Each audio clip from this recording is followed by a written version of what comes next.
अब आयुर्वेद के 8 अंगों के बारे में बात करने के बाद एक बार फिर से चरक संहिता और सुश्रुत संहिता के बारे में बात करते हैं।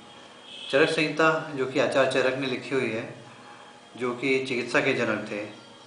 चरक संहिता किताब में 8 स्थान हैं, जिसमें 120 अध्याय हैं।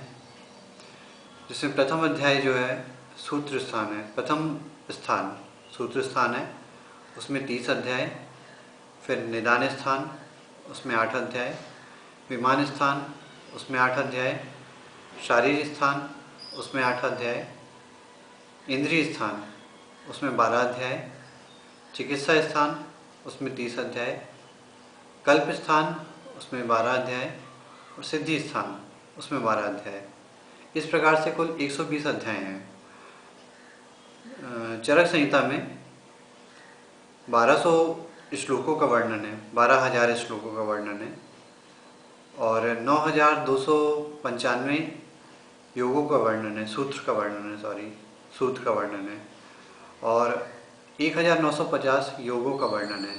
योग अर्थात जो भी मेडिसिन वगैरह का योग बताया गया है बीमारियों व्याधियों के लिए, उसका इतना विशाल चरक संहिता में सारा कुछ वर्णन है। अब सुश्रुत संहिता के बारे में बात करते हैं हम। तो सुश्रुत संहिता में 6 स्थान हैं, उसमें कुल मिला के 186 अध्याय हैं और 8,300 सूत्रों का वर्णन है। प्रथम स्थान सूत्र स्थान है, जिसमें 46 अध्याय का वर्णन है। दूसरा स्थान निदान स्थान है, उसमें 16 अध्याय का वर्णन है। तीसरा स्थान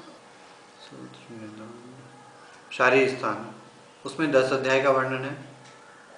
चौथा चिकित्सा स्थान, उसमें 40 अध्याय का वर्णन है। फिर कल्प स्थान, उसमें 8 अध्याय का वर्णन है। उसके बाद उत्तर तंत्र, उसमें 66 अध्याय का वर्णन है। इस प्रकार दोनों संहिताओं में इतना वर्णन है। धन्यवाद।